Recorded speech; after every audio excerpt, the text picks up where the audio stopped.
We are just waiting for a couple of minutes for everyone to join. Post that, we'll start.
Good afternoon, Siddharth. Good afternoon, Vishesh. We'll just wait for a couple of more minutes for the other panelists to join, and then we'll start.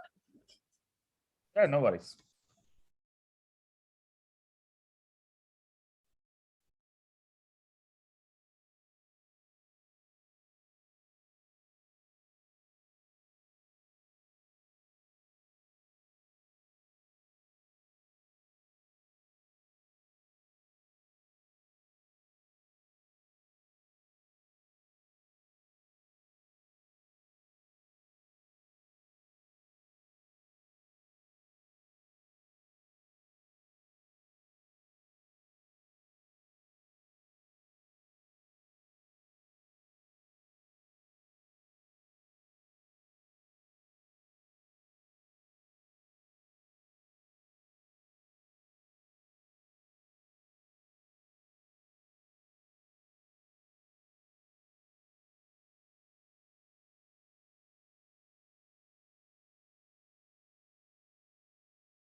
Hey everyone.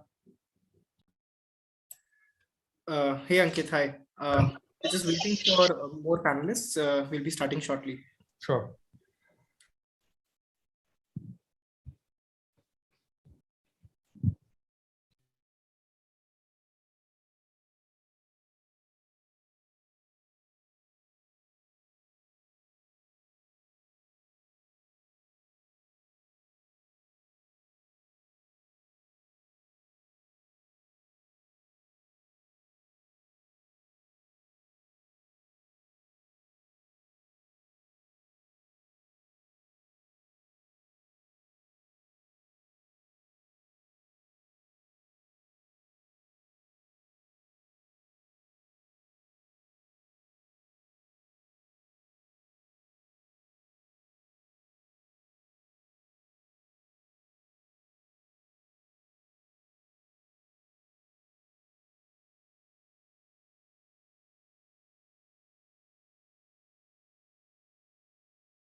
Ashish, I think we can start now. All right, sure. Mr. Amit Kumar Agarwal will join us shortly. In the meanwhile, we'll start. A very good afternoon to everyone present on this call. My name is Ashish, and I, on the behalf of Backwaters Committee, would like to thank everyone for being a part of this panel discussion in Backwaters'22, with our theme being India, the Unicorn Hotspot. I would like to take this opportunity to introduce our panel, the esteemed guests who have joined us today, who will be leading the discussion and will be sharing their valuable insights with us. Starting with Siddharth sir. Siddharth Pai is the founding partner, the CFO, and the ESG officer at 314 Capital. 314 Capital is an early stage venture capitalist fund house based in Bangalore. It has cumulative assets under management of over $300 million, exclusively in Indian alternative investment funds. Two of their funds have been named as the top performing Indian VC funds by Preqin. Some notable achievements by 314 Capital include Licious, Coup, Darwin Box, and Open, amongst others. Siddharth completed his Bachelor's of Commerce from St. Joseph's College of Commerce in Bangalore and is a qualified chartered accountant. Next, we have Mr. Ankit Malhotra. Ankit sir is the co-founder and CEO of Dineout. He started Dineout in early 2012, and through multiple acquisitions over the last 8 years,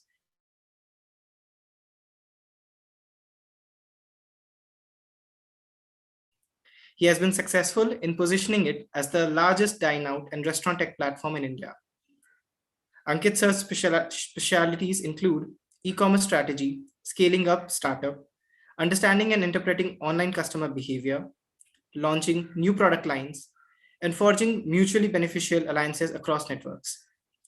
Ankit sir has done his undergraduate from the University of Essex in Computers Telecommunication Engineering and is a CFA charter holder.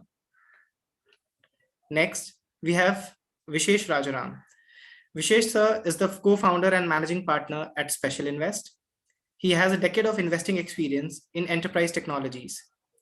He has been actively involved across the life cycle of venture capital investing, from deal sourcing, building networks, and investing to monitoring, creating value, and exit engineering. Before Special Invest, Vishesh sir was a principal at Venture East, a more than 100 million early growth stage fund. His vision for Special Invest is to build a VC firm that stands the test of time.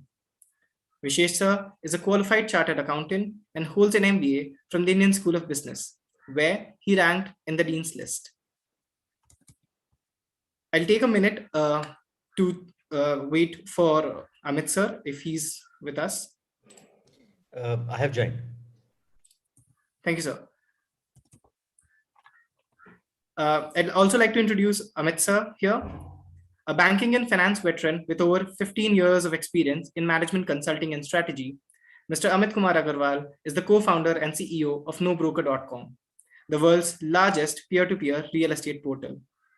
He's responsible for defining and guiding the overall vision and direction at NoBroker.com and spearheads the company's corporate strategies. India's first PropTech unicorn, NoBroker.com is a disruptive brokerage fee property search portal that connects house or property owners and tenants and buyers directly by eliminating the middlemen. Amit sir is an alumnus of the Indian Institute of Technology, Kanpur, and Indian Institute of Management, Ahmedabad. I'd like to take a moment to thank all the guests who have joined us today.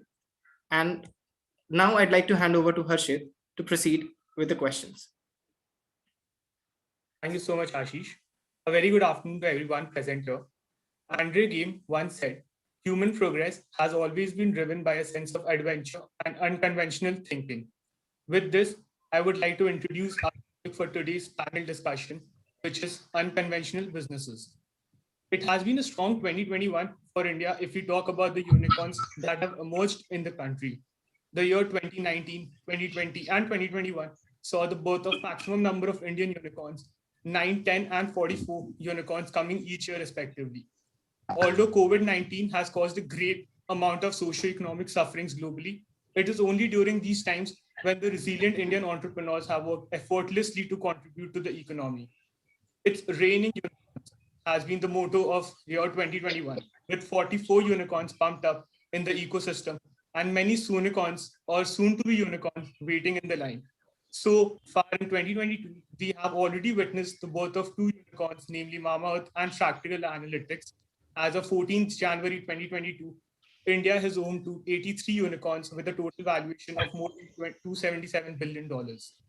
Although traditional sectors such as fintech, e-commerce, supply chain logistics, internet software, etc., do dominate the arena, a strong wave of unconventional businesses such as cryptocurrencies, space tech, data management analytics, etc., is making its place on the list.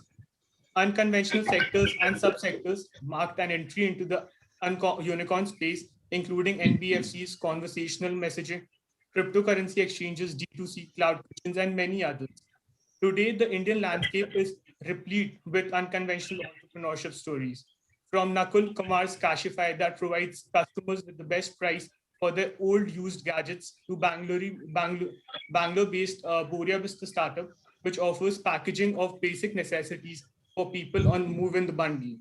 In unstable times like the present scenario, there are crucial lessons to be learned from the unconventional entrepreneurial stories. Now, we would like to pass on the stage to our panelists, starting with Siddharth sir. Sir, we would like to know your views on the current boom happening in Indian startup space, which has led to so many unicorns in 2021, and how unconventional businesses have played and are also expected to play a role in this whole development. Happy to, Ashley. So first off, thank you for actually inviting me to this. During my college days, I actually used to actually visit the IIM campus for the Backwaters fest itself. The fest that you guys had was actually fantastic, especially the quizzes and the quality of the culture of the organization and the institution really came forward. And I'm really glad you're actually continuing that in the online space itself without actually sacrificing or compromising upon the quality itself. And the hallmarks that actually makes this a fantastic event. So Harshit, to actually answer your question, I think it's important for us to actually just take a step back and to understand why exactly do Indian startups actually have their moment in the sun as of now. We're actually, I would say, towards the end of the longest bull run that's ever come up in human history, starting all the way from 2009 onwards. After the effects of the great crash, the Indian economy, the world economy as a whole has actually seen the stock markets actually increase considerably, and this has been bolstered by the fact that there's been a low interest rate regime since the quantitative easing measures of the Federal Reserve starting off from 2008 itself, and ever since the pandemic began in the year 2020. The first instance of all the central banks around the world was actually lower interest rates and had to pump the entire system with as much liquidity as possible. We actually have record high amount of systemic liquidity around the world, with the central banks actually pumping in $25 trillion in terms of stimulus itself. And despite that, the global GDP is actually decreased from about $87 trillion to about $84 trillion between the years 2019 to 2020 itself. So despite a large amount of money actually going in, the real growth across the world in terms of the creation of products and GDP is actually reduced. So because of this, we've also seen the bond yields of close to 28 trillion out of $42 trillion worth of bonds actually have negative yields as of now, which actually goes to show that growth actually became a scarcity throughout the entire pandemic itself. And given the global amount of high liquidity, most of the liquidity was actually chasing returns. So we've seen a large amount of investors actually reallocate their portfolio from bonds and slightly more safer instruments to actually start looking at stocks. And from stocks, not just in terms of the capital markets itself, where the P's were actually eye-watering, but the growth wasn't exactly picking up. We've actually seen this happen go towards startups itself. And startups, not just in India, mind you, but across the world. Even the US for that matter, actually had added the highest number of unicorns during the year 2021 compared to any other year in the entire history. They have close to about 480 to 500 unicorns, if I'm not mistaken. China itself actually added 72 unicorns during that same year. And the Indian unicorn count has actually doubled during the fact of that entire year itself. So there's a high amount of liquidity across the entire world right now that's actually chasing growth. And growth through the more conventional means, in terms of your physical infrastructure, in terms of physical goods, has actually reached a logical conclusion on that particular path as of now. But now that the narrative has actually changed, because digital has actually become the new realm of reality, and the term metaverse is actually entered into everyone's consciousness as well. And very soon our consciousness also will actually be going into the metaverse, which is what most of the people actually want. We're actually seeing an entirely new greenfield expansion actually happen in terms of economic potential worldwide, and startups are actually at the forefront of this entire revolution. And I do believe it's going to be the unconventional businesses that you actually spoke about, not just in terms of the traditional businesses, but also in terms of physical businesses that actually operate in the real world. And these are the unconventional businesses actually going to become the champions of tomorrow. If you look at 30 years ago, Microsoft was a curiosity. Microsoft, I don't think was just actually starting off in the 80s. Apple was a curiosity. For that matter. But if you actually fast forward to as of now, these are actually become the giants of today. So the unconventional business of today will actually become the giants of tomorrow. And it's the job of investors such as myself and my other colleagues on this call to actually find these particular businesses and to actually get them to grow. And the world's asset allocators, because of these record low interest rates, have also been chasing this alpha, and they finally come to a conclusion that startups as an asset class can actually generate that alpha in a more sustainable way. And this is a decade, I truly believe, where alternatives can actually go mainstream. Thank you so much, sir, for answering that question. And also the fact that you brought into consideration the unconventional businesses, that takes me to the next question, which kind of also relates to what you have answered. So now talking about companies like Cred, which in spite of burning cash have been creating value because of the ownership of data. Now, this is a kind of business which no one had thought beforehand. And earlier, a decade back, no one had even come up with such kind of businesses. So my question to sir, both Vishesh sir and to Siddharth sir would be that on similar lines, sir, how have you as an investor been viewing such value creation by these unconventional businesses as an investment opportunity? And is it true to say that there are a lot of times value creation has been taken precedence over money making for unconventional businesses? Vishesh sir, if you could go ahead. Thanks. Firstly, thanks for having me, Shit. And for the rest of this conference, you can call me Vishesh. It's just a lot easier that way. You can drop the sir. I'll pick up on the second part of it, and I'll then come back to the main question on specifics to Cred. I think the second part of your statement essentially referred to, can value creation take precedence to your revenue or revenue numbers, if I get that right? And in the context of talking of unconventional businesses, we'll have to go with the fundamental assumption that you'll have to have non-standard metrics to evaluate unconventional businesses, right? And talk about a couple of companies that we work closely with. One of it with Siddharth. One is a company called Agnikul Cosmos. They make rockets to take satellites to space. Right. Another is a company called E-Plane Company, which Siddharth and us have sort of done together. Both of these are companies that are very unconventional. One that's saying that they want to be the first private space company. They want to build small rockets to take satellites to space. And the other one that's essentially saying they're going to be the next Boeing 2.0. They're making small electric planes, right? And both of these are businesses where you're not going to see revenues for the first 24 to 36 months of your business. When you then go to build unconventional businesses, you have to create alternate metrics or alternate yardsticks to measure progress. Like in the case of Agnikul, our progress has always been, have we been able to 3D print engines? Have we been able to print these engines sooner, faster, better than what is standard in market from a time frame standpoint? And are these engines firing? In the case of E-Plane, and Siddharth and us have taken the approach of saying that, hey, before we see the full plane, we want to see a subscale version of it fly, take commodities and goods before you start taking human beings, right?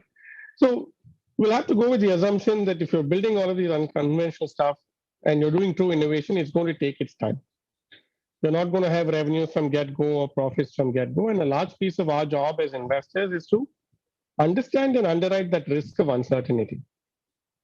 Specific to Cred, and Sid's done a lot more fintech, so I'll pass it on to him. But my 2 cents is I think they're playing a long haul game of saying that credit card penetration in this country is going to go up quite significantly, and they're essentially onboarding the latter part of the credit card life cycle, which is what are people using the card for? How can I monetize the data coming out of it, and how can I facilitate the payment or repayment cycle to it, right? And along this, once you get enough data, you can build a larger financial services play of lending or treasury or everything else around it.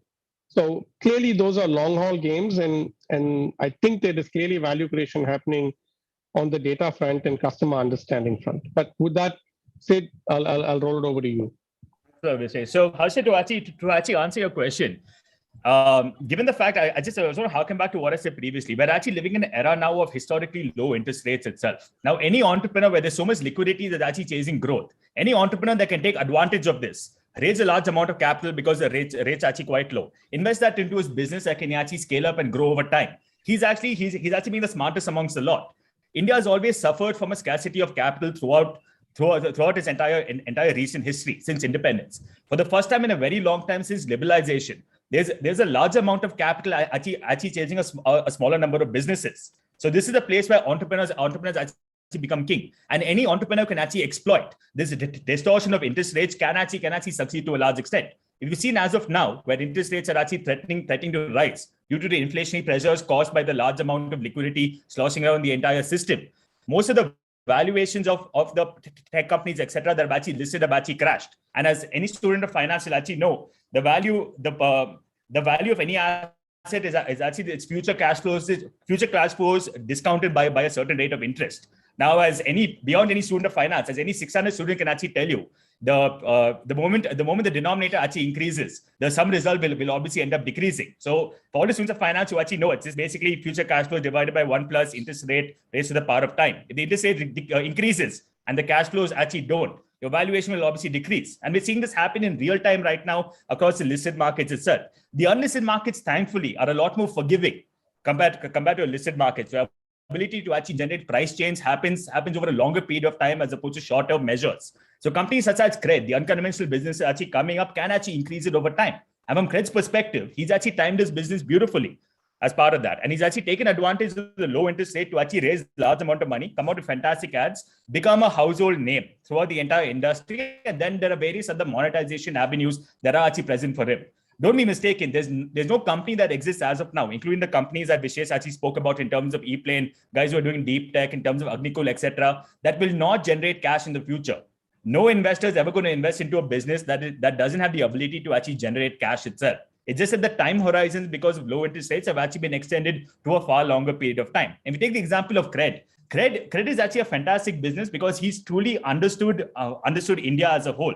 India, when everyone looks at India as a nation of 1.3 billion people, India can actually be sliced up into a whole bunch of smaller nations in itself, from a demographic perspective, as well as from a TAM perspective as well. In terms of market addressing, there are about 150 million people in this country who are extremely fluent when it comes to English. And these are the kind of people who will actually who are entering the workforce right now. First time they're actually getting credit cards, and they've actually been digital natives. Or they've actually been people who've actually earned a large amount of money and they're actually looking for quality services to come to them without having the friction of any sort of human interaction or the normal friction in the entire transaction chain itself. So Cred is actually accurately targeting those top 150 million people, the cream of that. That 150 million people, mind you, is actually half the population of the US itself, which is a significantly large market. And if you actually take the 150 million people, their per capita income is actually many times higher than what the average of the entire nation is. So that specific slicing that he's done and the way he's catered to the market does give him an inherent advantage compared to people who actually want to broad base it. So that specification actually feeds into the unconventionalness of his business and has actually warranted the high valuation that he has as of now, which only continue to actually grow in the future itself. And if data is the new oil or data is the new sunshine for that matter, the person who has the credit card data and the cost centers of the top 150 million people in this country has an unassailable advantage that no one else in the country can actually enjoy. And that gives him the ability to actually scale up further thereafter. Thank you so much. Thank you so much, sir, for answering this question. Let's call me Siddharth, please call me sir. Huh? As Vishesh also said, I think I can speak on behalf of everyone on this panel right now to say, just call us. The moment you say sir, it makes us think we're back in college and we're actually speaking to a prof or something for that matter. Thank you so much. Thank you so much for making that environment so friendly for us as well. Now, I would like to take this opportunity to bring Ankit into discussion. As we know, Dineout was in itself a type of unconventional business at the time of its launch in way back 2012. So we would like to understand that as an entrepreneur, what were the kind of difficulties you faced and the early responses which you got in your journey, and also how the current market has been welcoming such unconventional businesses. Hey, Arshad, thanks for having me over. First of all, let me start with that. I think that's a great question. So when we started off in 2011-12, right, that this is way before the sort of the mobile revolution took off in India, right? it was really difficult to sort of think of starting up as such, right? So I don't know if you guys know a lot, but at that point in time, startup was sort of no one had heard, like, no one wanted their kids to do startups. People didn't do startups. So the background went that, so I was in London for a very long time. I was an investment banker there, and Sahil, my co-founder, he was in the US at that point in time, and we'd been using OpenTable, TopTable, etc.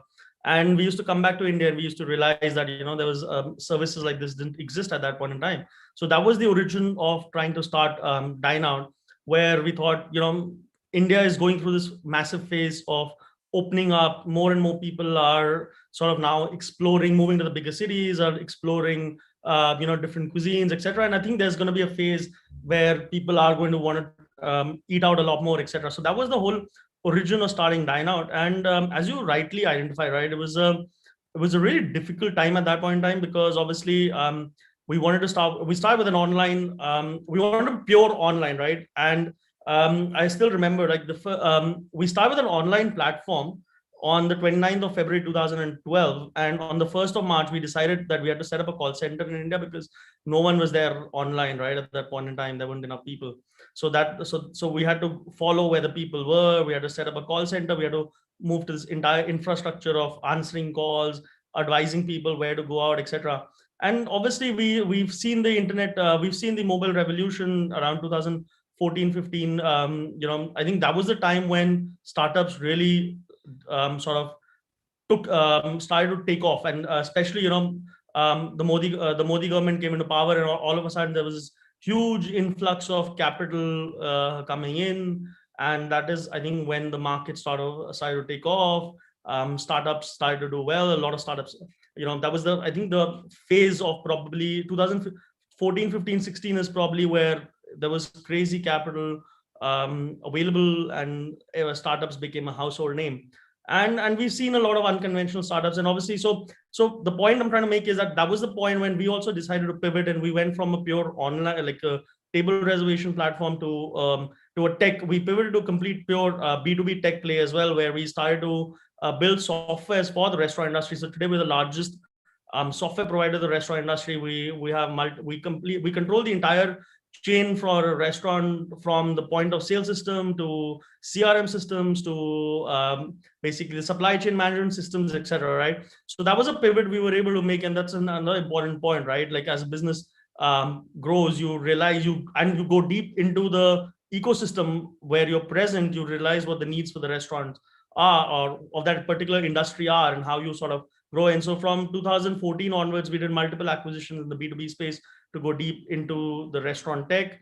The business on the consumer side continued to grow, and we made a few acquisitions on the consumer side as well.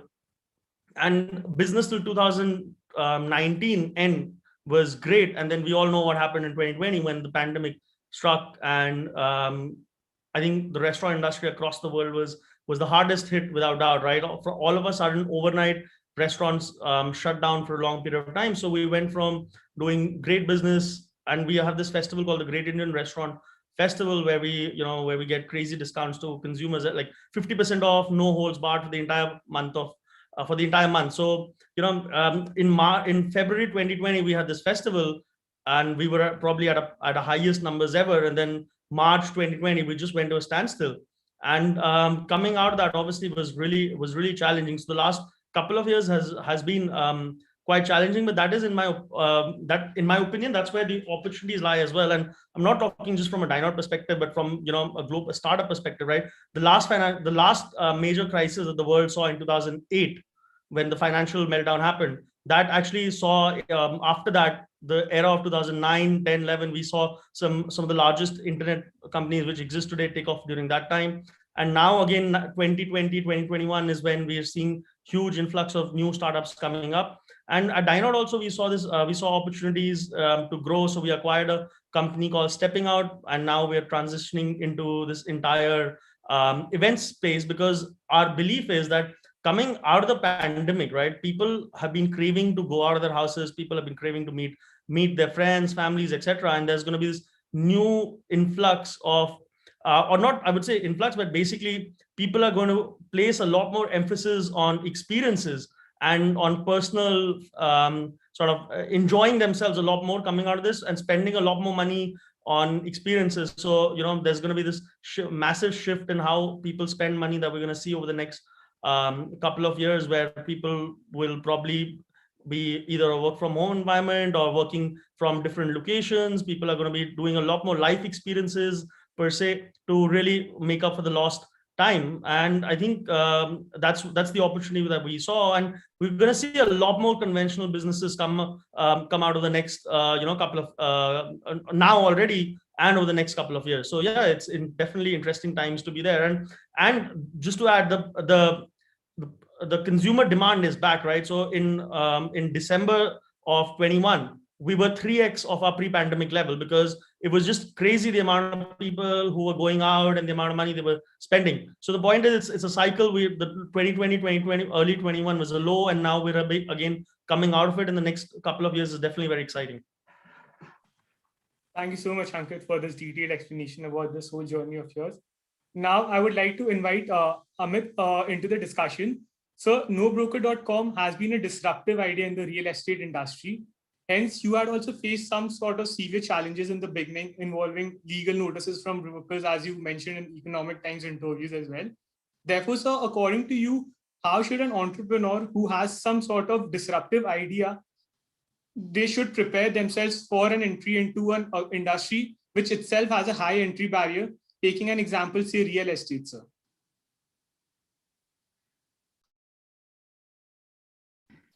There is no way to prepare at all.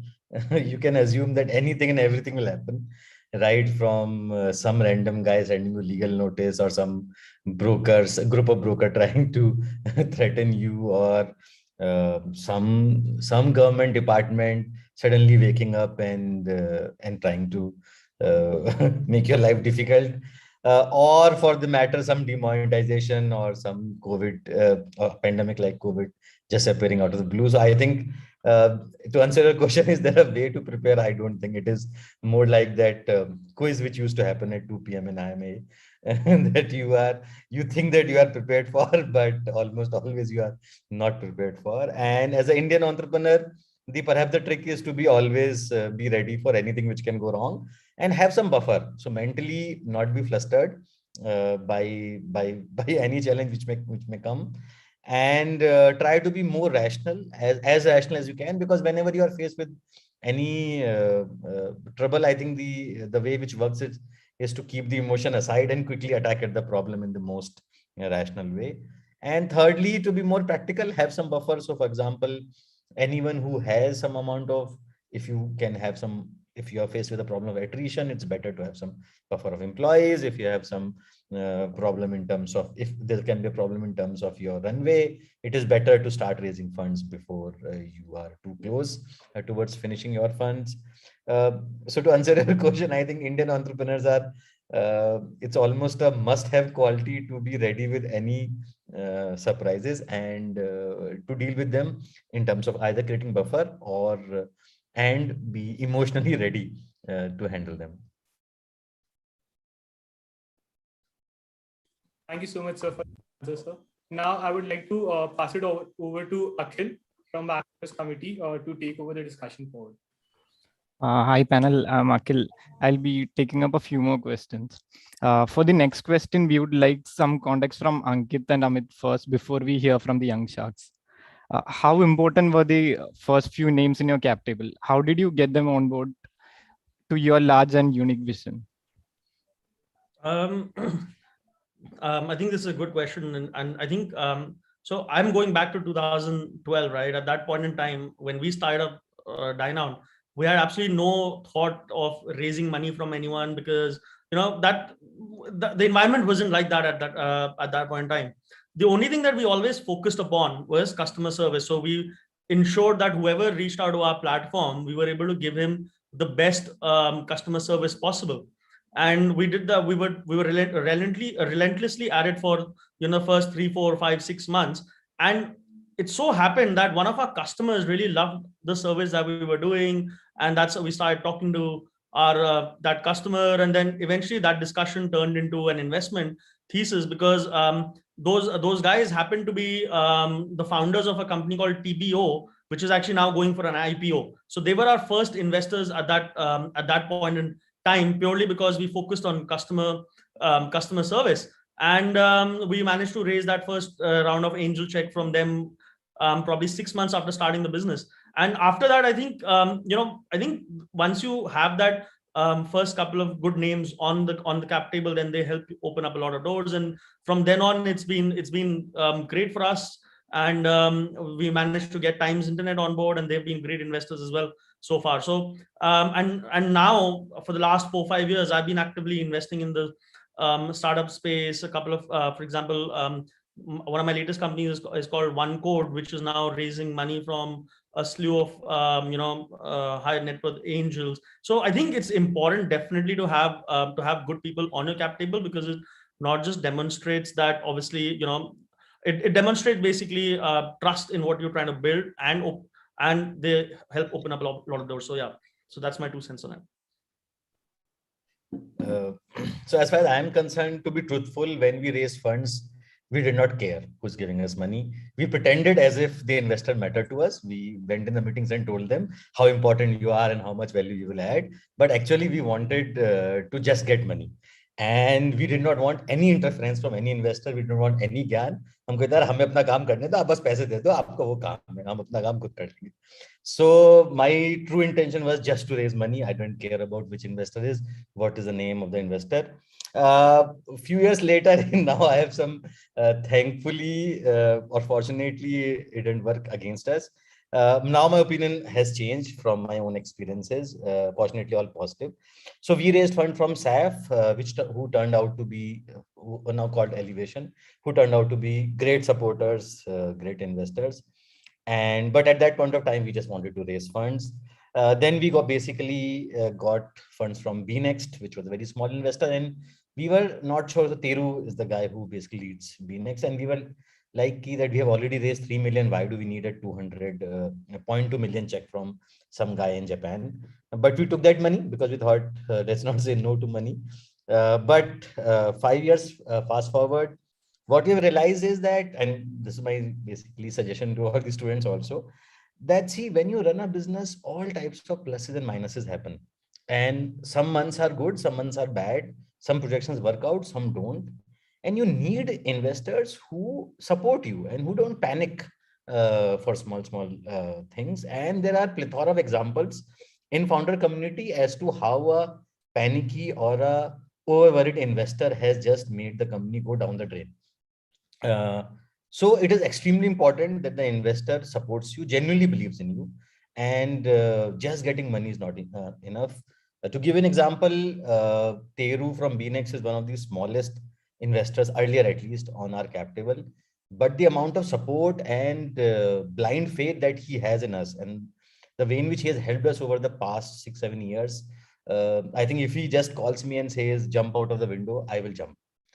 That is the level of affection that I have for him and all my co-founders. So, and that relationship gets built over months and years of going through good and bad times. So yes, so I would say that it matters hugely the person with whom you are working, and more than the fund, and even more the person with whom you are working. Interesting views, sir. Yesterday we hosted Pranav Pai, and he mentioned how hard it was to manage large capital at a young age and why he wouldn't recommend it to anyone. So my next question is to Vishesh and Siddharth. It's how did you go about gaining trust from family offices and your fund LPs? Also, Vishesh, we would appreciate some stories. I believe Dulquer Salman was an early supporter of Special, and we have a lot of fans here. Well, I must say you guys have done a lot of due diligence. A lot of my LPs are out there. Well, I think Vishal is still, less than 5 years old. We're on our second fund. We possibly have about $40+ million of assets under management. I think a few things we've learned in this short time frame on on investor relationship is that first things first, our life isn't very different from that of founders like Amit or Ankit here, right? I mean, we also have shareholders whose money we're building that we've undertaken. 70% of our LP base of people that we've known for the last 7 to 10 years who've been repeat LPs across both our funds. Like I said, we're still very, very early in our journey. We're not institutionalized yet. We think of ourselves as still a startup in the venture form. But I think the step in building some of these relationships with family offices or large families or conglomerates is building a trust. The second piece is also going out with a strategy and executing on that strategy, right? For example, we call ourselves to be deep science and fund, and to a large extent, about 60-75% of our portfolio falls under the unconventional category of funds. And there are many times where we see great companies and great founders, but we know that it's one thing to make investments. It's another thing to build a strategy and live to it and manage it and execute to it. So I think the other piece of core as far as investors or investor management is to essentially execute on the promise or the vision that you're going out to say, right? And importantly enough, communicate as much as you can. And I think in all of these cases, we have anywhere between monthly touch points to quarterly touch points to make sure that we pass on everything that we're learning, doing, and seeing to our investors, because we're in a very uncertain world, right? A fund like ours typically has about 18, 20 companies. We're supporters of them, but we know we're not the ones driving the car, right? We're at best a passenger in their wake. And being very cognizant of that, our job then becomes to make sure that we set the right expectations, we manage expectations, and we communicate enough. I think these are two things. One is trust, and two is execute on the strategy, and three is to communicate. As far as Dulquer Salman is concerned, I mean, the truth be told, he's a classmate of mine. I've known him since he and I were kids in school, in high school, and that's it. And that's the reason the trust goes back a long way, and he's an early partner. Great. Sid, I'm sure you'll have a more detailed answer, just given how large you guys are and how long you've been. So I'll be happy. Yep. No, thanks, Vijay. So we've actually been in existence since 2016. We actually started off initially with a corpus of 500 crores, and we're entering 2022 with an assets under management of over $300 million actually. So we've actually been through this entire phase, and we've had the unique distinction of actually launching a fund during every single calendar year of our career since 2016 itself. One of the takeaways, as my other partner Pranav and my brother also actually mentioned, investor management and investor relations is never easy at all. The only times during which is easy in case the firm or the company or the startup for that matter are actually doing exceptionally well. When times are great, nobody ever bothers asking questions. It's only when times actually go bad does everyone actually wake up, everyone actually asking questions, and the entire thing actually goes through. So investor management is no longer about managing the peaks or the troughs. Investor management is a continuous ongoing exercise that the company needs to actually maintain, or the firm or the entrepreneur needs to maintain throughout their entire life cycle itself. You speak to any of the investors over here also, all of them do actually have, any of the startups here on this call as well, all of them would have maintained very strong channels of communication with all their partners itself. Because uncertainty is actually the greatest anathema to capital. And the most frightened people are actually investors. Capital, at the end of the day, is actually cowardly. Capital can actually take I would say, business risk or firm-specific risk, but any sort of other risk that actually comes in, capital actually ends up flowing away. If you look at it, the very threat of interest rates actually rising, I've actually called FIIs in India's public markets to actually become net sellers over a number of years. Sorry, over a number of months during 2021 itself.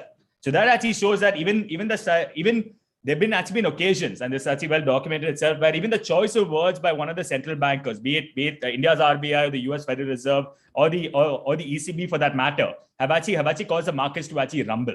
As part of that, investors are extremely jittery. So calming down their nerves or actually defraying this is actually a key reason to actually maintain open channels of communication. That's number one. Number two, which I actually do believe is more important. All the theses upon which you're actually working, either as an investor or either as an entrepreneur for that matter, will actually go through the vagaries of normal business. As both Amit and Ankit have already mentioned, their businesses have actually seen tops, their businesses have actually seen bottoms, their businesses have seen everything that's happened in between itself. And given the fact that the moment you're actually dealing with capital, and especially from a perspective of an investor, our inventory is actually capital. If you actually think about it, the money sitting in our bank account does nothing for our investors. The money sitting in our bank account does nothing for our companies. The investor, the end of the day, is actually an intermediary between larger pools of capital that exist, as well as people who actually require that particular capital. So the moment that money that actually sits in a bank account actually ends up being a sword of Damocles dangling over your head. So the timing effort that actually goes in terms of the entrepreneur inspiring you with confidence that the money that you actually give them can be used for the business actually becomes imperative. I mean, the happiest entrepreneur that any investor can find is they can actually fund the guy. They can actually meet him once a quarter. The only thing it says is, yes, the business is going up. You see all the business going up, and you never actually have to speak to them. In fact, one of our early investors actually did say that. He said the best businesses I have actually, and he's been investing in the Indian markets for the past 25 years. He's actually based out of Singapore. So the best businesses are the business. I ask them how they're doing. They say they're doing well. I attest the fact they're actually doing well. I don't want to talk to them thereafter. I can actually continue my business itself. That's the least amount of friction throughout the entire transaction chain. And that friction, that I would say subdued friction can only come through communication, can only come through transparency. The moment your investors don't actually trust you, no matter what document you may have, no matter what you've actually signed, your entire career will actually head into a tailspin itself. And we're seeing this actually play out right now. And we've seen this play out multiple times in the Indian startup ecosystem in terms of battles between entrepreneurs and the investors. That fundamental erosion of trust, no matter how good the business is going or how good the business is actually going, will actually lead to irreconcilable differences and ultimately lead to the business actually falling apart. We've seen this happen in the listed space. I'm fairly certain most of the people on this call are aware of how it's actually affected the unlisted space itself. So keeping these three things in mind actually will hold you in very good stead as time goes by. So a follow-up question right now for both Siddhartha and Vishesh. Now that we have already heard from Amit and Ankit of how their journey was of raising funds for unconventional businesses, how different or difficult would you say it is to evaluate the unconventional businesses, given that already Vishesh has mentioned that, for unconventional businesses, unconventional startups, standard metrics cannot be used? Yeah, so yes, I can actually take the first stab at that. No investor has ever made money by actually doing what everyone else does. So no investor can actually make money by actually funding conventional businesses in itself. It becomes next to impossible. So even if you think, most of you, since you guys are actually doing MBA for that matter, would have gone through a fairly rigorous finance course. The moment you try applying any of those metrics to early stage investing, you will not be able to make a single investment throughout your entire life. A large amount of mainstream finance that all of us are actually taught is purely contingent on look at past performance and trying to actually extrapolate the future. Whereas the first lesson you learn in finance, or first lesson you actually learn in investing, or even by watching mutual fund ads for that matter, past performance is not indicative of future performance. So the way in which you actually been taught finance and the way we actually apply finance are actually miles apart in itself. And even when it comes to early stage investing, especially, even more compounded by unconventional businesses, there are no heuristics that you can actually fall back upon. If you look at the case of either Dineout or NoBroker, these were completely unconventional, completely out of the box. Anyone who actually look at the business, I had to figure out what sort of parallel are you. They won't be able to find a parallel. So there's no anchor to actually anchor your biases onto and to actually start creating fundamental assumptions. So given the fact that you're actually approaching it from a purely greenfield perspective, there are no biases that you can actually harbor. So that actually becomes number one. Number two, most importantly, when you're actually investing in businesses for that matter, more than the business, especially early stage, more than the business, you're actually taking a bet on the person or the entrepreneur. The greatest risk in early stage investing is not competition, is not actually change in regulation, is not actually change in interest rates, pandemic, etc. It's actually the human capital risk that you're actually taking.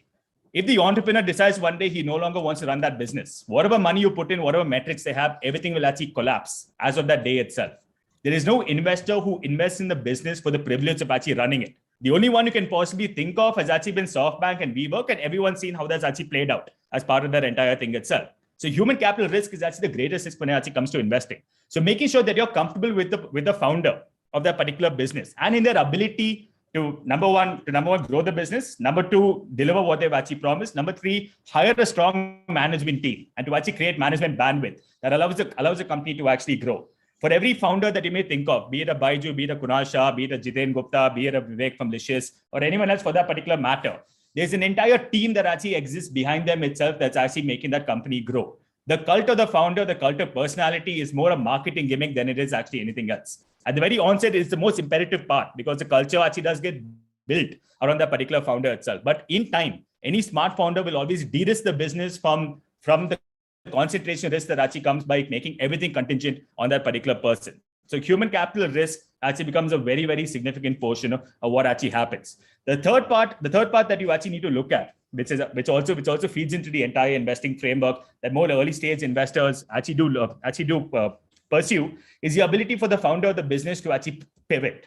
More often than not, in the early stage, product market fit is a distant dream that everyone actually has for that particular matter. They're just people who actually started off on the basis of either an idea, a hunch that they actually have, and they're still actually building out the entire product in itself. So the ability for the founder to actually think laterally and to actually change their course midstream actually becomes important. If you look at, for example, you look at any other companies that have actually become large right now, all of them, if you speak to the founders, all of them have actually undergone fundamental pivots throughout their entire business chain itself until they could actually find the area that they could actually find a sector they could actually attack and they could actually end up conquering as part of that. So these are the three things that you actually need to keep in mind, when you're evaluating these companies. And lastly, which I think is also going to be important, is the investor needs to actually become the ambassador for the company and to actually convince other investors about what they actually see. The narrative and the storytelling aspect of early stage investing cannot be understated in basically by any means or form. Even Ashwath Damodaran has actually gone on to say that essentially the numbers actually support the narrative. It's no longer that the numbers actually dictate what the company is actually going to do. The narrative becomes more important. Amazon that way had a fantastic narrative. For the longest period of time, they had marginal or negligible profits. They've actually become one of the largest companies in the entire world right now, despite the fundamental equation in terms of finance, in terms of discounting future cash flows, still actually applying to him the same way it applied to an IBM, the same way it applied to any of the other companies that they've actually exceeded. So these are the things that actually become important and essential in the toolkit of any investor actually looking at early stage investing or investing for that matter. Thank you, Siddharth. Before opening up the floor for further Q&A, I would like to ask a question all of us here must be having. Does an MBA help? Or to put it in a better way, how has it helped in your journey? To throw some context to the audience, Amit is from IIM, Vishesh from ISB. At the same time, Ankit and Siddharth have made it here even without an MBA. And I request the panel to be most blunt about it. Do you want to go first? You want me to go? Happy to let you know. Go ahead, Vishesh. So I must confess, I went to do an MBA at a ridiculously early age.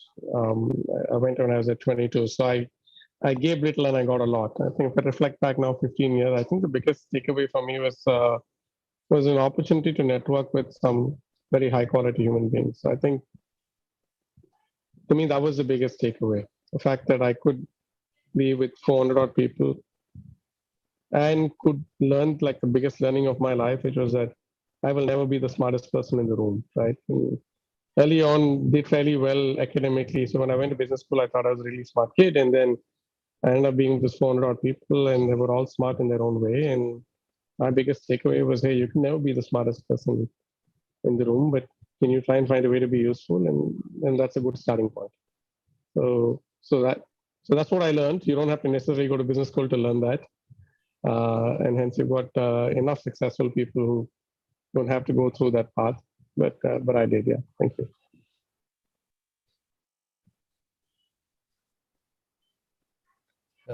Should I take the next? Yeah, I don't have much more to say.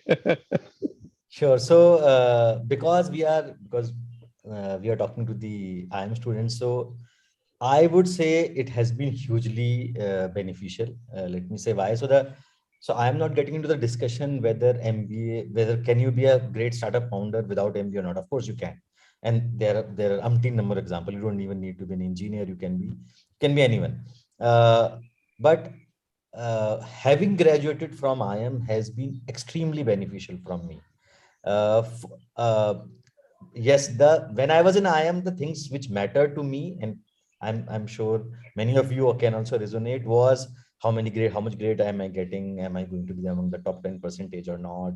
What type of salary will I get? Whether I will get into day zero or day one or not? That was all the focus which was there when I was in IIM Ahmedabad.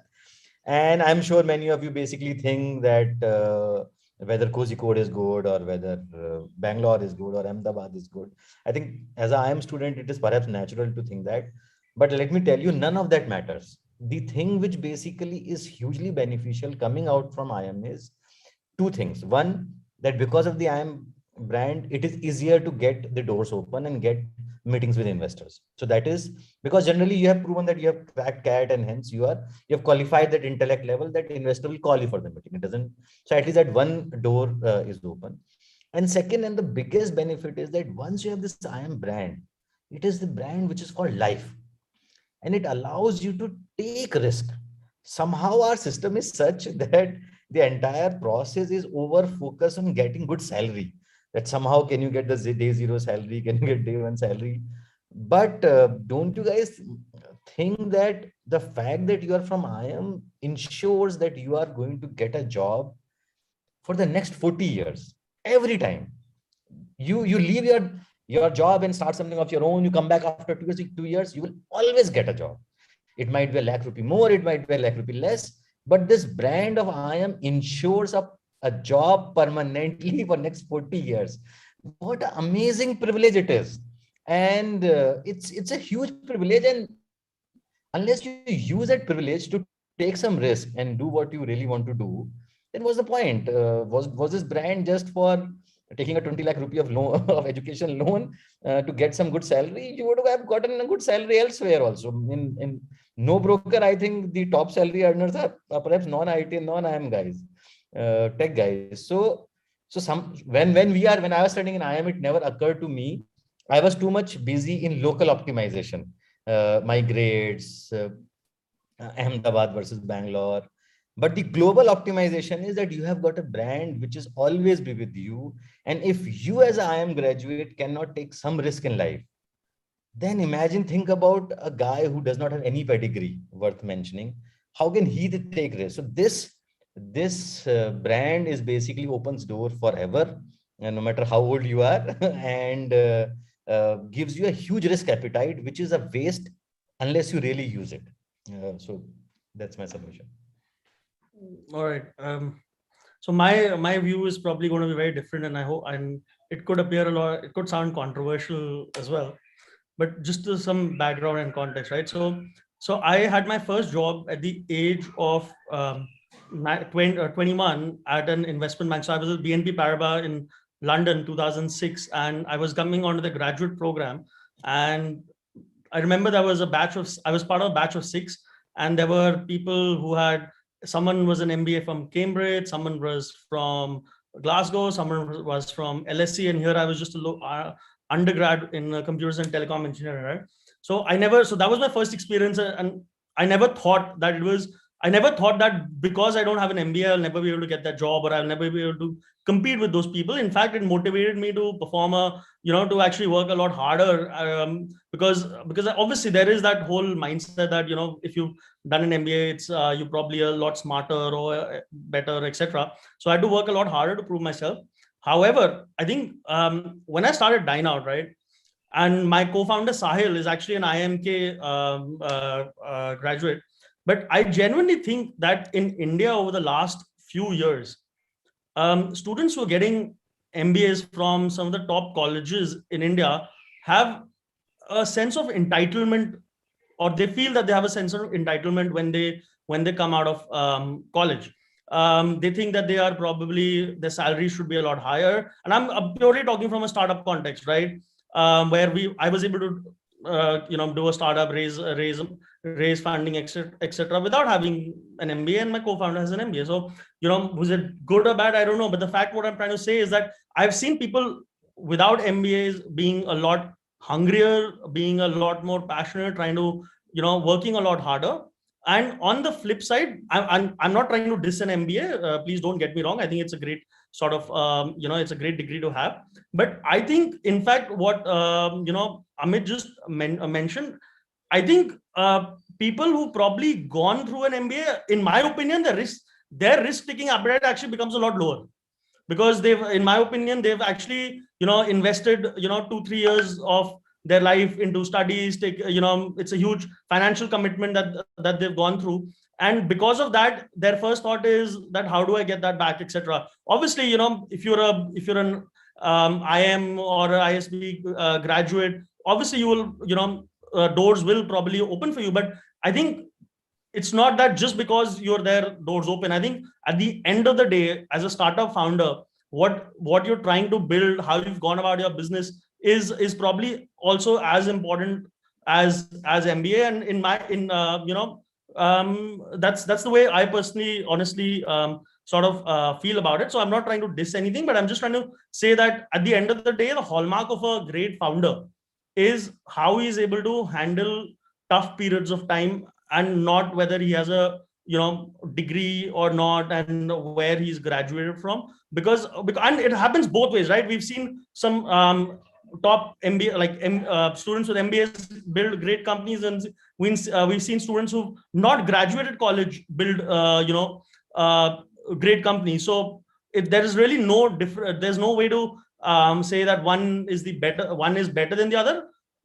So that's the way I personally think, and I think doing a startup today is probably the best MBA or a best management lesson that you can sort of go through. You can learn, right? So for me, that's been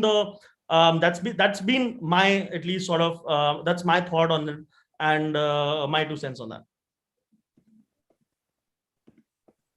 Over to you, Sid. So yeah. So what I'm going to say is having an MBA doesn't hurt you in terms of your journey. I think that's actually doesn't hurt you in terms of the journey, but it doesn't. Outside of being a great conversation starter and actually leveraging the alumni network, the additions that an MBA can actually make to your career actually decays as a function of time. So it's basically like IRR. The less you actually invest into it, the more actually it decays as a function of time, and actually just basically ebbs away to zero. There actually, if even a whole bunch of investors also just behind closed doors always say that some of the companies that they actually end up seeing, a number of slides are actually dedicated to the fact that the founders are either IITs or IIMs, and a very few slides actually dedicated to what the business actually does, for that matter. And that becomes a severe red sign to any investor looking at that, saying that if these guys are peaked far too early, there's no confidence that the guys can actually do what they're supposed to. And an MBA, by definition, the purpose of MBA is to actually give you the flavor of an entire business and to actually prepare you for what you may actually end up encountering once you actually enter the workforce or become an entrepreneur by yourself. You become the jack of all trades, but actually the master of none. And the ability for you to actually start leveraging and actually growing that is purely incumbent on you. If an MBA is a determinant of success as much as your horoscope actually is, or which side of the bed you actually wake up on in the morning, or whether you prefer Boost or Complan or coffee or tea, for that matter. It is just another characteristic that actually encompasses the person that you actually become. And no firm is going to actually, as Amit also said, you will be actually guaranteed a job. If you're a CA, if you're an MBA, if you come from ISB, you come from IIT, or you come from the Ivy League or anything for that particular matter itself. But the question you need to ask yourself after doing an MBA, is just having job security the only thing you actually want to fall back upon? And that actually becomes a hallmark of your life. So the MBA becomes a starting point. I mean, it's a fantastic starting point. It does open up doors in the first few years of a career that no one else can actually do. Very few other qualifications can actually open up. But as a function of time, that actually ends up decaying. And if you don't end up investing in yourself the same way you actually did in order to get that MBA and to order to leverage that MBA, the value that it actually accrues to your business or to your personality is not going to be as much. So an MBA is not going to become the determinant of success as part of it, But it's a nice thing to have. It doesn't rob away from what you'll actually end up doing, but it's not going to burnish and actually put you on a pedestal compared to everyone else who's actually in the workforce. Thank you so much, Siddharth, for clearing all our doubts. I think all of us must be thinking on the same line, but I think that definitely cleared a lot of questions. Yeah, I think one thing, Keshav, what an MBA teaches you is actually return on investment. So as Amit was saying, whatever student loan and all, etc., you've taken, make sure you can negotiate. It should get hunger in you to actually negotiate a much higher salary. to make sure you can actually, the payback period should not actually exceed the term or tenure of your MBA. That's actually one of the greatest things that MBA can actually teach you. That's absolutely true, Siddharth, and I'm sure that everyone will actually follow that. Now, just jumping like before we start Q&A, just one question that I would ask every one of you so that we can, go back to our topic on unconventional businesses. That is, I would request all of you to pick one industry where you see the most unconventional businesses coming up, and how is the scenario changing in that particular industry. We can start with Siddharth, then we can move on. So with me, so in terms of unconventional businesses, actually coming up, I think one of the most unconventional businesses that is yet to actually take up or actually pick up is actually businesses that actually cater to the investing space in itself.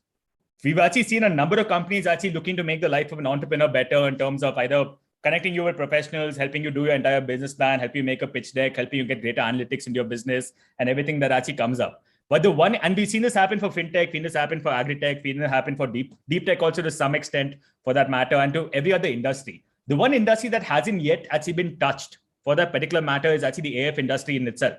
Outside of the growth of the startup ecosystem, the AF industry is actually compounded over the past 10 years at the rate of about 108%. 108% CAGR is almost unheard of. From 359 crores in terms of commitments as of December 2012. As of September 30th, 2021, the number was actually about 5.39 lakh crores. Now that entire 5.39 lakh crore industry, unfortunately till date, actually runs on Microsoft Excel and Tally in terms of their backend. So the entire finance world has actually been kept up purely by one company and actually kept up by Excel and kept up by Tally. That's as of now actually migrating onto the cloud.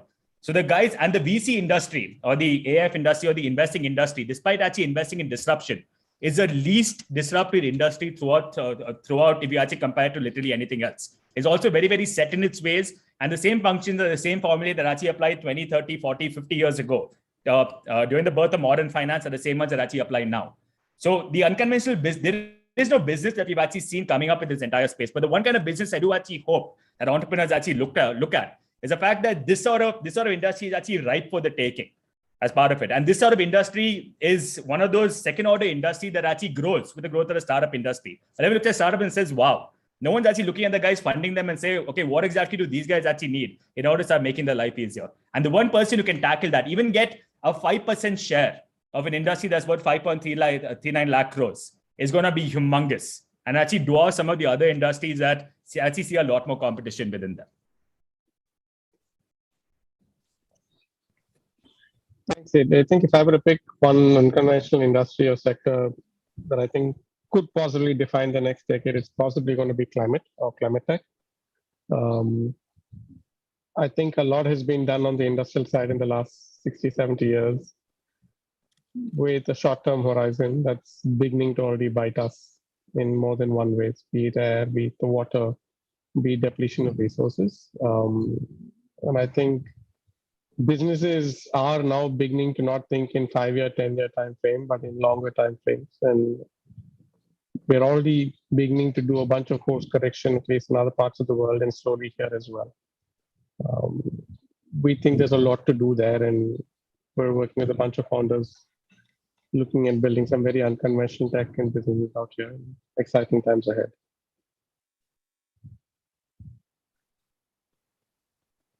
Awesome. Amit, over to you. Yeah, so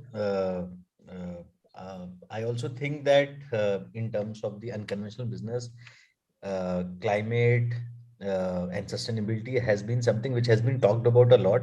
But if you look around, right now there are very few large companies which are tackling this problem. I feel that in the years to come, this is not going to be something which is good to have. This is going to be must have.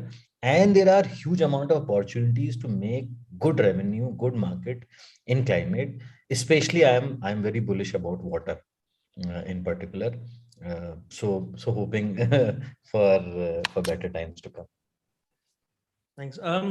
So the way I think about it, I think the next few years, with the way work from home is transition and how everything is going, I think VR, virtual reality and gaming is going to be probably the sector that's going to define the next 4 or 5 years. I think it's going to be, and especially we all know what's happening with metaverse, etc. I think there's going to be so much that's going to be happening there, and there are going to be such new revenue models that are going to come up, that it's going to be really interesting and exciting. So I think there's a lot of work that's going to be done over there, and we're going to see some really cool, really good startups coming up in that space over the next few years. With this, we come to an end of our panel discussion session. We'll now open up for question and answer.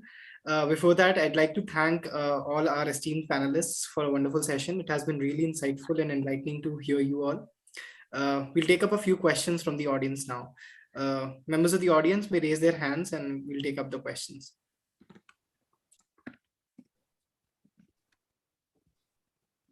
Jodhpreet, you may go ahead. Just for the information of the panels, Jodhpreet is a member of Financially Yours, which is a finance club of IIMK. It is aimed at promoting and developing interest in finance. Go ahead, Jodhpreet. Yeah, thanks for the opportunity. It was a really enlightening session, guys. My question is directed towards Siddharth and Vishesh. So I just wanted to know, we always hear the good news about investments making so many returns. So I just wanted to ask the flip side. So how do you handle the investors when an investment goes wrong, or when your bet does not play out as you think it would? So I just wanted to know, what is the perspective and how do you deal with those scenarios? Thank you so much. So I can actually go first on that. Losses and gains are actually two aspects of the same coin itself. Any investor who actually invests in the company on the assumption that they will actually end up making money out of this no matter what doesn't actually deserve to be an investor for that matter. So the moment a bet actually does go down, or actually does go south, it is actually part and parcel of the entire game itself as part of it, and everyone's actually acutely aware of that as you actually go in. What is most important, however, is not the fact that the company actually went bust or they've actually lost money. Is the reason as to why that's actually happened, and those reasons, or the postmortem that people actually do, does actually speak volumes of the character of the firm. Even from our side itself, we have a portfolio of over 60 companies where we have had some amazing companies, and we've also had some fair share of losses itself. Thankfully, the losses have always been in single digits compared to the entire AUM of any of those particular funds. So they've actually been fairly concentrated when it actually comes to that. And most of our reports, for that matter, the post-mortem we've actually done on companies that have actually gone south are actually larger than the notes that we actually written when we've actually exited a company in itself. Because that learning that actually comes ensures that you can actually make new mistakes. And mind you, this industry actually rewards people who make new mistakes. And this industry actually punishes people perniciously as to anyone actually repeats the same mistake over and over again itself. So that's actually the key component that you should actually end up keeping in mind. And to the flip side of that, to your flip side, is the fact that investors are actually punished in case they have a portfolio that actually has zero losses. Because the question that always comes up in the minds of their investors is, did you actually take enough risk? Or if you're actually taken any additional risk, would your returns have actually been higher? So having a perfect track record or a clean slate is actually counterintuitive, or actually works against that particular investor compared to having some level of losses, provided those losses are actually mitigated, and whatever lessons you learn from those losses can be applied towards making future investments itself. If I would add a couple of points, as Sid said, at least we tell our LPs we're in the process business, we're not in the outcome business. Outcome of whether a company does well or not, of course, we have a choice to make, which we make at the time of our investment. But other than that, a lot of it really depends on what the founders do. So we are in how do we run a better fund in terms of finding the right entrepreneurs, working with them and helping them build. That's the process that we strive to improve, every day when we go to work. Outcomes, whether we win, whether we lose, those are outcomes and we'll just live with it. But it's important to learn from those outcomes. And as Sid said, you want to avoid repeating the same mistake, because that's when you're going to look like a real idiot. But yeah, other than that, keeping communication open and clear with LPs is a great way of unburdening yourself with the moral obligation of returning, great returns. So keep communicating with them and let them know what's going on and what you're learning and what you're doing. And keep reiterating that you're not in the outcome business, because you can never be in an outcome business. You can only be in, an improving process that you follow as a fund or as founder or as an entrepreneur.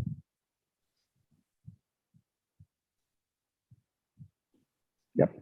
Thank you. Now we have Piyush to ask the next question. Piyush, you can go. Hi, thank you. Thanks so much, panelists, for the very insightful session. My question is based on what Amit sir said. So I heard Amit sir saying that at one point he was going just that he gets money whether it was any investor, but paise ki importance thi at one point. But recently I'm watching the show Shark Tank, and I guess many of us from here are, and we are observing that many founders are going for having multiple sharks on board, even if they have to dilute more equity for that. So I just wanted to ask, is it beneficial for having a good name associated with you or specialist people associated you as a founder? Because what I feel is personally, these people would have invested, would have had stakes in multiple startups and multiple ventures, and they have their own enterprises to run as well. So do they bring some sort of specialization, or the goodwill associated with them adds value? Or one should focus only on getting money and the name does not matter? So no, the name does matter. So one is that please segregate Shark Tank from the the normal investment pitch. Investors rarely are impolite with founders. I would say out of 100 meetings that I have done, perhaps only one where the investor was impolite, because investors know that they cannot truly judge the idea and the company accurately. So it's basically a game of probability, and hence they also have a long list of companies which they missed investing. So if you go and if you have the investor meeting, I would say rarely would you face any insult or any drama. But of course, Shark Tank is a is a program, so they need to have some drama. So it is a part of the show. But otherwise, investors, even if they believe that your idea is shit, they will pretend that yeah, there's some potential. Why don't you get some traction and then we'll again talk. So don't be scared. Investors give generally a huge respect from that perspective. Second is that, as I was saying, that the individual is important, the company is also important, but both are important. If you have got investors who are marquee names, then it's basically a stamp. The same way in which IIM is a stamp on your resume that you are perhaps more intelligent than others. There's no guarantee, but it's a stamp. So similarly, if you have a investor who is more well known, who is more marquee, it helps in future. If you have an investor who has deep pockets and can do multiple rounds, then it means that you have some buffer you can fall onto. And if you do well, you don't need to go and search for new investor, because this investor can also back you. So those practical considerations are there. If you want to get money from a specific individual, be little cautious. There are many people in the industry who are pretty famous, but they're not easy to work with. So just going for some so-called celebrity investor is not a great idea unless you know the value that he or she is bringing. So don't go blindsided. And of course, should you give more of your equity for multiple investors? Of course not. Of course not. So there is no doubt about it. Of course you should not. The show basically pressurizes you into winning, and actually you end up losing by giving more equity. So of course you should not do it. Understood. Thank you so much. One thing to actually add over here, Piyush, no negotiations have never transpired between entrepreneurs and founders the way they actually transpire on Shark Tank. For that matter, that has never happened. That will actually never happen. That's artificial friction created for the sake of TRPs, and every entrepreneur looking at that should actually come that in mind. The moment if you try coming to a pitch and you end up being that aggressive the way some of those sharks actually are, as Amit said, the investor will very politely actually point you to the door, ask you to come back when you have more traction, and then come up with another reason to actually say no to you as part of that itself. So just keep that in mind. Just keep that in mind as you guys actually start off your journey also. No, so Siddharth is right. I'll just give an example. So when we are raising fund for NoBroker, we went and we basically asked that. So we had a meeting, and investors asked how much money do you want, and we said we want 3 million. So the investor said no. So there's no negotiation. They said no.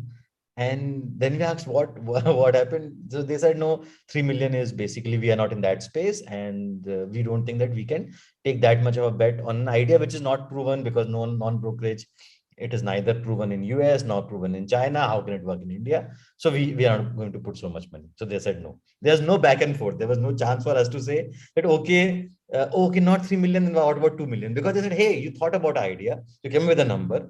This number is not okay with us. You can't just change your number in the middle of the meeting. And so then I kept my 3 million sheet aside. I made a new Excel sheet which had 1 million. So I went for the another meeting. And this time investor asked, so how much money do you want? I said 1 million. He said, you have no idea how competitive this industry is. You can do nothing with 1 million. You should have, had you asked me for more money, then it would have been serious. So we think there's a serious issue in the way in which you guys are thinking. And I'm like, hey man, I have both the sheets. So there is no negotiation like this which happens. And of course, in the future, what I did was that whenever an investor asked me, I said, we need anywhere from 1 to 3 million. 1 million will take us to point A, 3 million will take us to point B. Now tell us. No, what Amit is saying is very common. Yeah, it happens most of the time.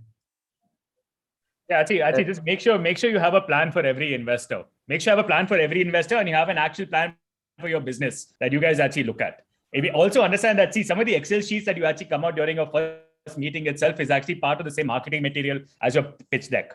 And there's no investor who seriously looks at, especially in the early stage, who actually looks at an Excel sheet, gets very excited, and then actually ends up investing. An Excel sheet, no Excel sheet has ever refused any number that you possibly put into it. So keep that. That's something that all investors know. Something that all founders also need to internalize. And most importantly, never ever get high on your own supply. Never ever get seduced by your own Excel sheet and believe that life will actually linearly scale the way your Excel sheet actually does. As part of that, make sure to always come up with contingency plans for your entire race and to actually take advantage of the market conditions as they may exist as at that point in time. Thank you so much, panelists. That's really actually a good insight, Siddharth. So what we observe on TV is, it's good to know that what we observe on TV, the reality is actually very different from that, and how we should be prepared if we enter into such a situation. That was really a good insight, to not go with a hard number, but rather go with the range and with different sort of proposals for various investors. Thank you so much. Thank you. Anushka, you can go ahead. Hi all, thanks for the brilliant and stimulating discussion. So this is for all the panelists. As Siddharth pointed out at some point, Cred tapped into the correct 150 million customers. So here my question is in two parts. So apart from the correct target customer segment, what are some of the critical elements that startups pursue to lock in the right product market fit? And secondly, as Ankit mentioned, how Dineout is now pivoting from the restaurant tech business towards events. And neither Dineout or NoBroker started out as an app. So how often do startups pivot to attain that PM fit? And what are some of the best pivots you've seen in recent times? So for this, what I would actually say is there's a very simple mantra for this. Instead of fake it till you make it, pivot till you make it. So until you actually find the right product market fit, you have to just keep actually iterating a business and actually pushing that out. See, in this entire dynamic of fundraising, investing, entrepreneurship, etc., it's not the investor who's actually king. It's not the entrepreneur's king. It's ultimately the customer who's actually king. No matter how much amount of money you may possibly have raised, unless there is customer acceptability for what the services or the product that you're actually offering, no amount of capital will actually end up saving you as part of that. And it's purely within the scope of the entrepreneur to actually pivot and to actually make that work. And there are no metrics, there are no hard and fast rules or anything can actually teach or any yardstick to actually give you. Because give you to actually understand when you have to pivot or not. But some of the things that actually help is the moment your customer acquisition cost is actually far higher than the lifetime value you can possibly accrue from the customer. That's not going to end up becoming a sustainable business. You will have to pivot as at that particular point in time. The moment there is zero customer acceptance or very limited customer acceptance, or you're going after a very, very small target market, it stands to reason that you will actually end up having to pivot as at that particular point in time itself. It becomes next to impossible. There's no point actually saturating a very, very small market, because the moment the market is actually capped in terms of the total amount of capital it can absorb or the revenue you can extract, no investor ever wants to invest into a glass ceiling when it comes to a particular piece itself.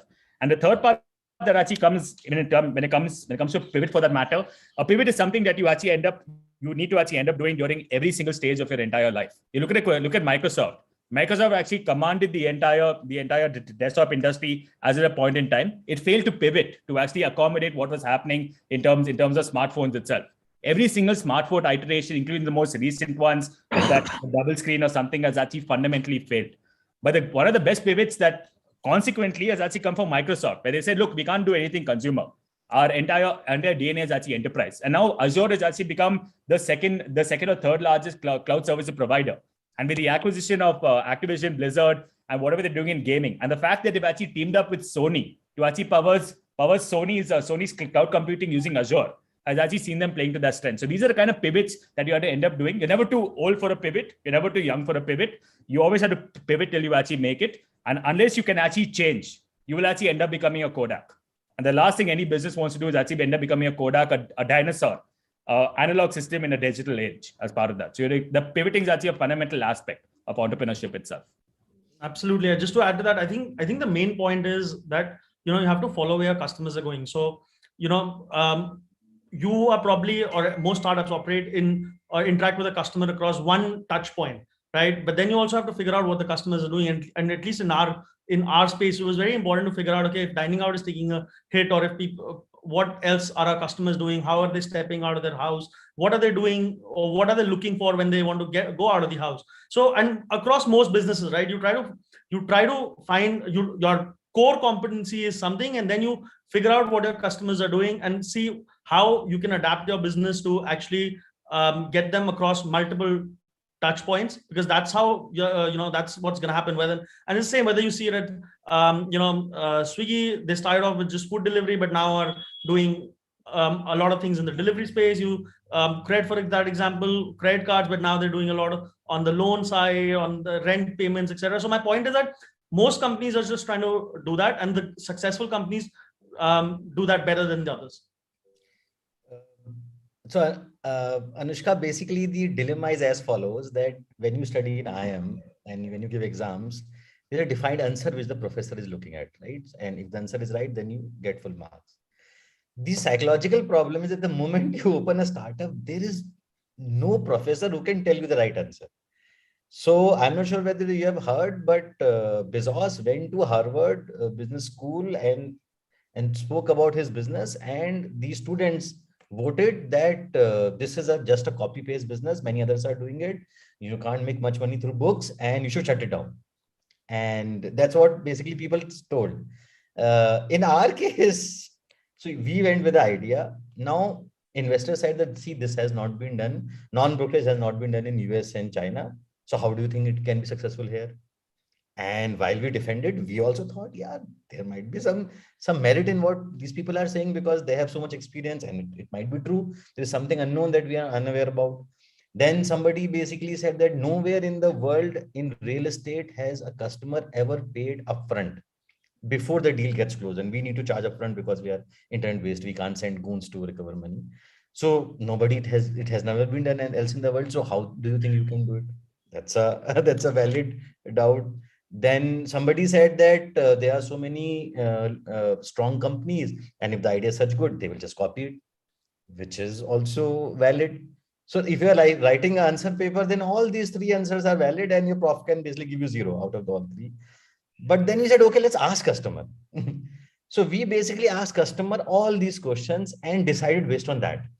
So I would say that keep on, as far as product market fit is concerned, the final decision maker, the final judge is customer. If you have any doubt, talk to more customers, keep on changing your product till customers like it. And if customers like it, investors will also like it. Eventually, there might be a lag of a few months or a year, but they will like it. So that would be my submission. Yeah, I don't, not in the interest of repeating, but I guess all of us are out here having to build something for somebody that makes a difference for which you can create value. And you have to iterate till you do that. And Amit and Ankit have different customers, Siddharth and I have different customers. But at the end of the day, if you're running a business, you got to build for somebody, and that's and you got to do what it takes, whether you call it pivot or whether you call it something else. Thanks, I think Siddharth chose to answer a question by Ruchika. We'll take that question, and after that, we'll take one last question from Sanath before concluding. Yeah, happy to Ashish. So the question that's come from Ruchika Agarwal, where she's asking for whether VC investments will be democratized for the common man or not. So the short answer is, I truly hope not. See, the venture capital industry by itself, because of the boom period we're actually going now, where exuberance is actually trumping rationality. When everything actually seems good, everyone says, yes, of course, we shall allow everyone to actually invest into it. Why does SEBI have a 1 crore threshold for this? We should actually reduce it, democratize the wealth, etc. But the moment that downturn actually happens, and any investor worth the salt knows for a fact that a downturn will actually end up coming at some point in time, the sheer amount of value destruction and value erosion that can actually end up happening will actually end up crippling a retail investor in itself. I mean, when Yes Bank went down and ILFS actually went down, the market shuddered.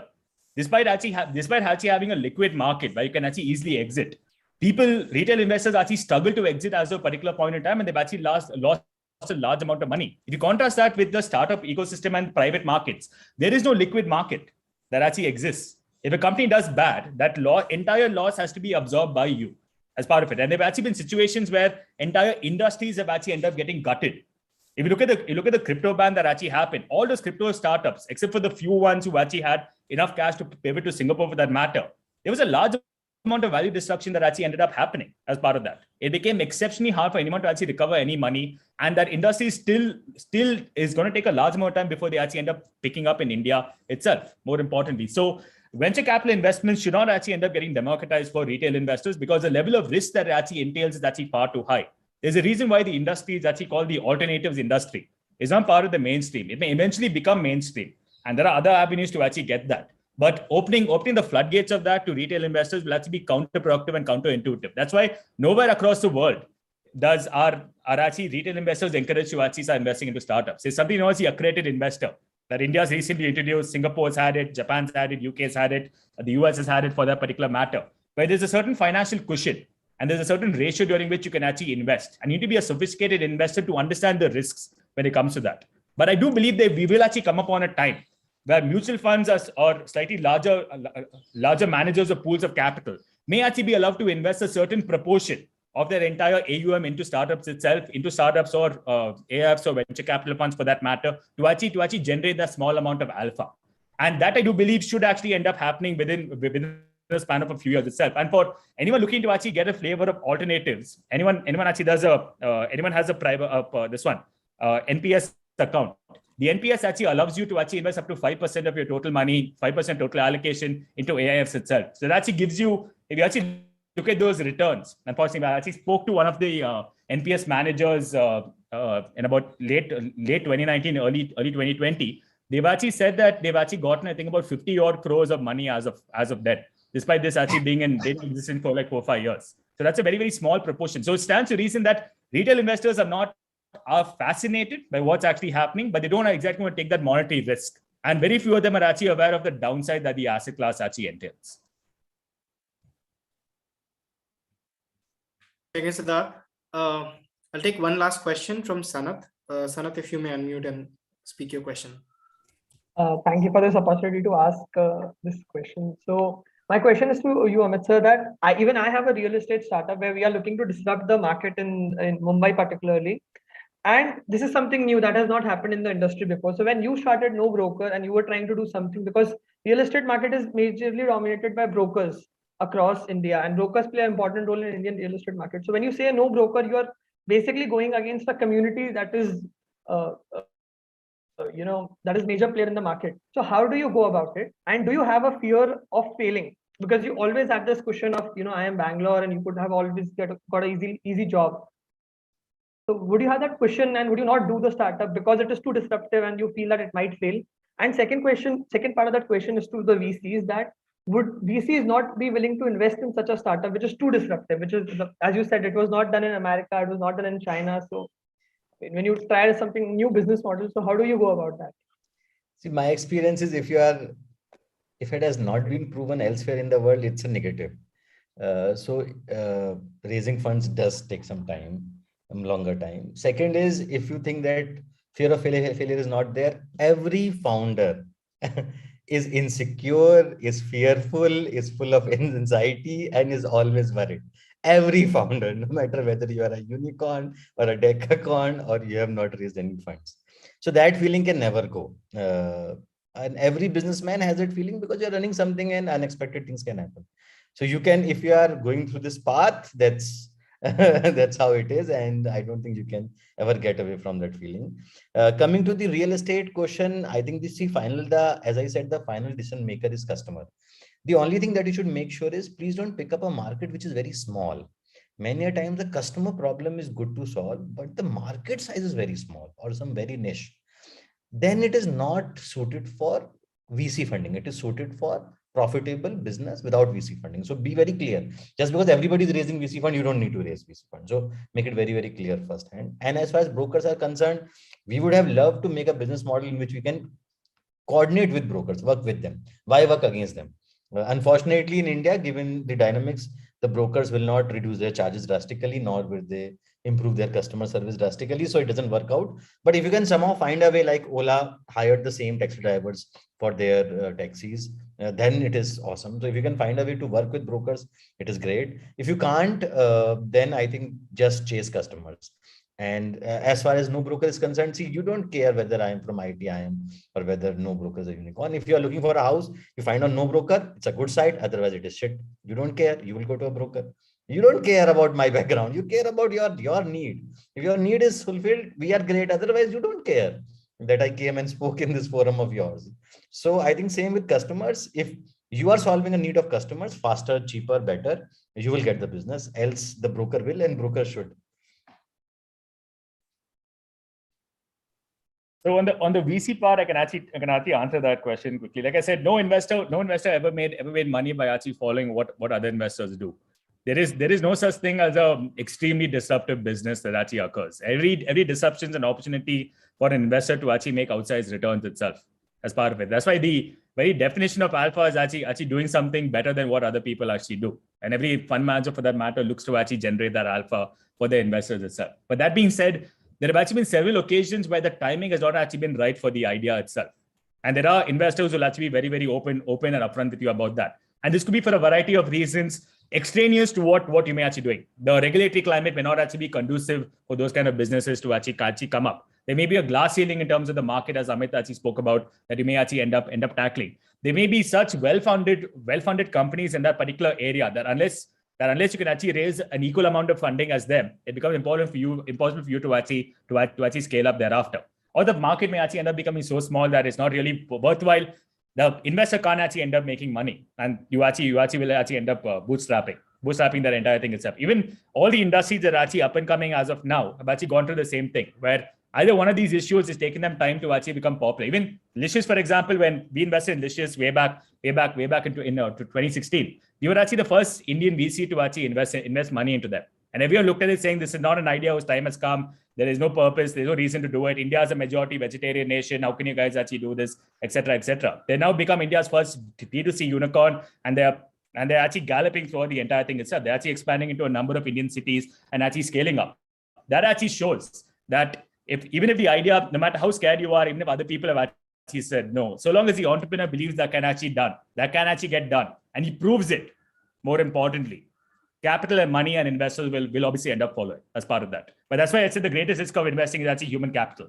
Unless the entrepreneur has it within him to actually buck all the odds and to actually work on that business, the business will actually never end up scaling. And unless the entrepreneur is self-aware enough to understand that they've actually hit a brick wall through which you can't actually punch through for reasons completely out of your control, and they actually decide to either pivot or to start another business as part of it, that actually is the true hallmark of an entrepreneur itself. And that those people, regardless of the idea, regardless of the time, regardless of the lack of capital, those are the guys who will actually end up reshaping the world. And that's a fact.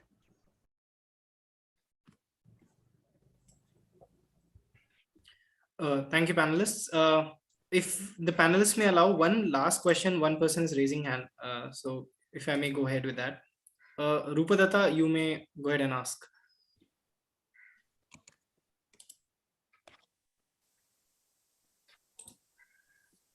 Yeah, good evening, panelists. Thank you for this insightful session. So I have a doubt to Amit sir.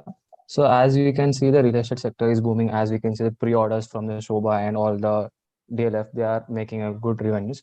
But my doubt is, so our NoBroker major revenue is from the NoBroker pay, which contributes around 30 to 40%. But if I see how the business model working, I think you charge 1% from the transaction, but what you pay for the banks or the merchant is like 1.5%. So how do we make a revenue from this model?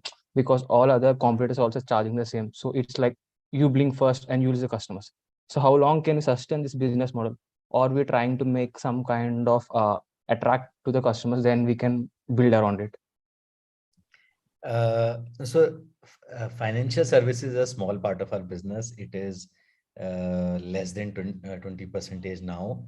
And we are cash profitable in that business. We charge 1%. Our cost is much lesser.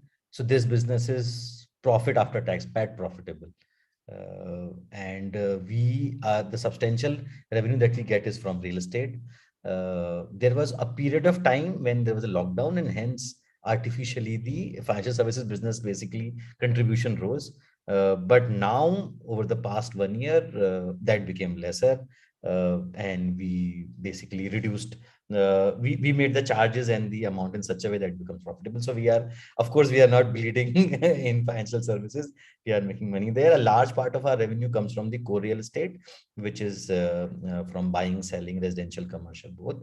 And the rest of the revenue comes from painting, cleaning, packers, movers, home loan, home interiors, insurance, furniture rental, all the ancillary services. But thank you for being worried about us. Thank you, panelists. With this, we come to an end of our panel discussion session. On behalf of the Backwaters Committee, I'm Kozhikode. I'd like to propose a vote of thanks to our esteemed panelists, Mr. Amit Kumar Agarwal, Mr. Ankit Mehrotra, Mr. Vishesh Rajaram, and Mr. Siddharth Pai for agreeing to do this, that too on a Sunday. So thank you, people. Your journeys are inspiring to the students, and we really enjoyed a lot and learned a lot by listening to you. The staff and students of IIM Kozhikode look forward to hearing you more in the future. We sincerely hope we continue our association, IIMK, and your esteemed firms, 314 Capital, NoBroker.com, Special Invest, and Dineout. I thank all the attendees who joined us today. Thank you all for joining.